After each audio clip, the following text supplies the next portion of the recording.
Now, we're going to talk about a story that I think is going to get bigger and bigger and bigger. So if you have plans over the next 5 minutes, cancel them. Just stay listening to your radio. National League players may strike over changes made by the Football Association contracts for next season.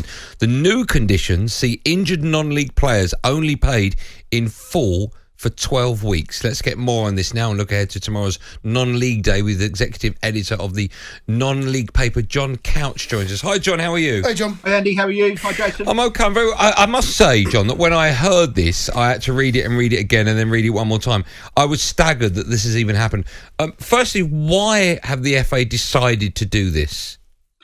That's the $1 million question. Nobody knows. It's something that's been discussed behind closed doors for a long time.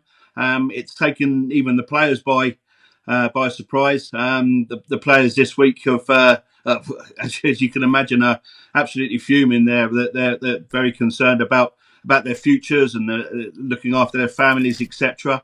They've had their little rants on Twitter, and all 20 National League captains have now got together, or 20 of the National League captains have got together on a WhatsApp group, and have sought a meeting with the FA as soon as possible, i.e. next week, to sort this out, because they're, as you can imagine, they're absolutely fuming. But it's just completely come out of the blue.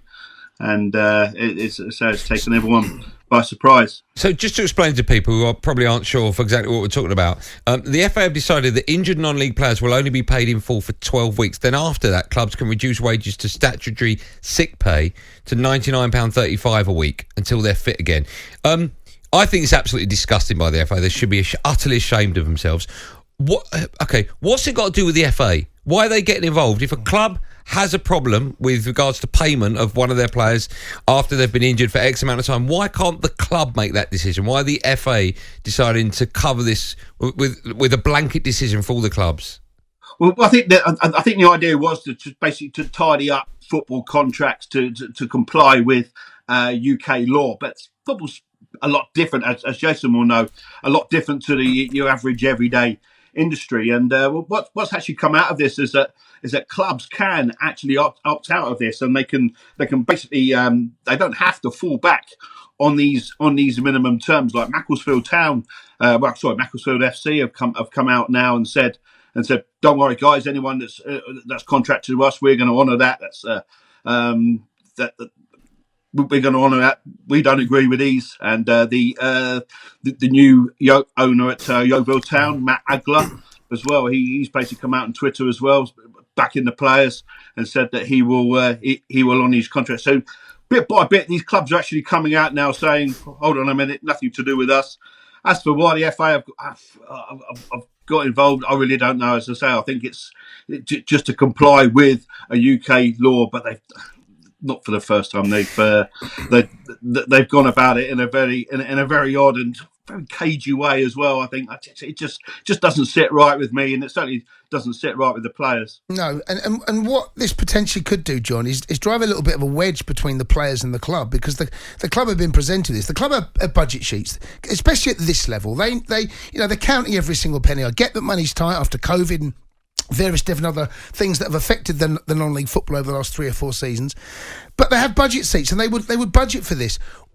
I can only see trouble ahead if the players, and understandably and rightly so, are absolutely furious and worried. The clubs have got to take a stand. I think the clubs can take this away from the FA, do what Macclesfield have done, and say, do you know what? We are going to honour the contracts we give you. We have the budget sheets to make sure that we can go through with this. What you don't want is a wedge between players and club, and that could easily happen. Yeah, very much so. And then when it comes to transfers, etc., clubs like Macclesfield will then be top of the pile for players who want to secure their future. So it'll have a huge effect on transfers and which clubs that maybe don't have the better sort of reputations for going with this. So I really can't see that unless you're a club who are going to follow Macclesfield's lead. I really can't see it's going to do you any good in the long run. Do you know if the FA met with all the clubs before making this decision? I don't for a fact. No, I don't want to say.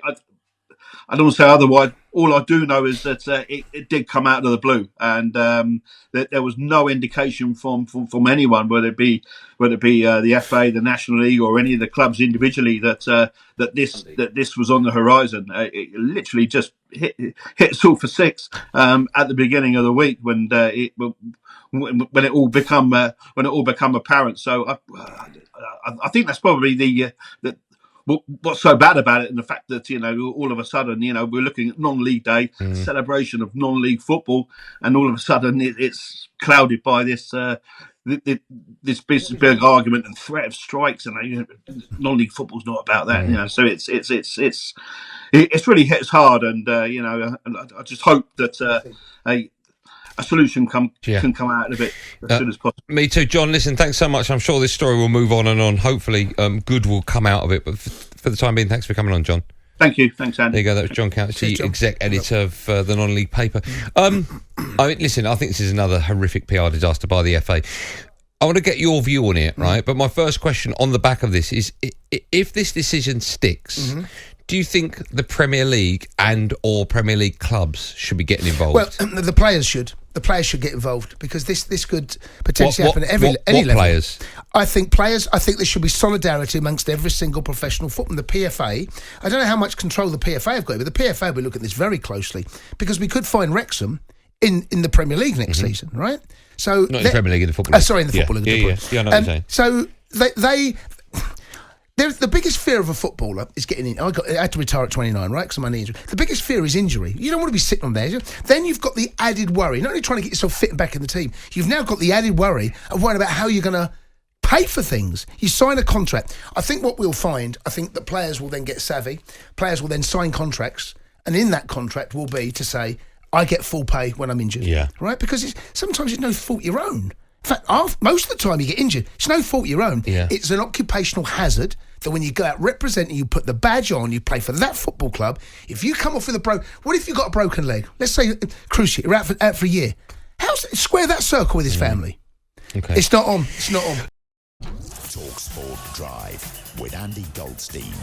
Monday to Friday afternoon from 4 on AM, on DAB, via the talkSPORT app and on your smart speaker.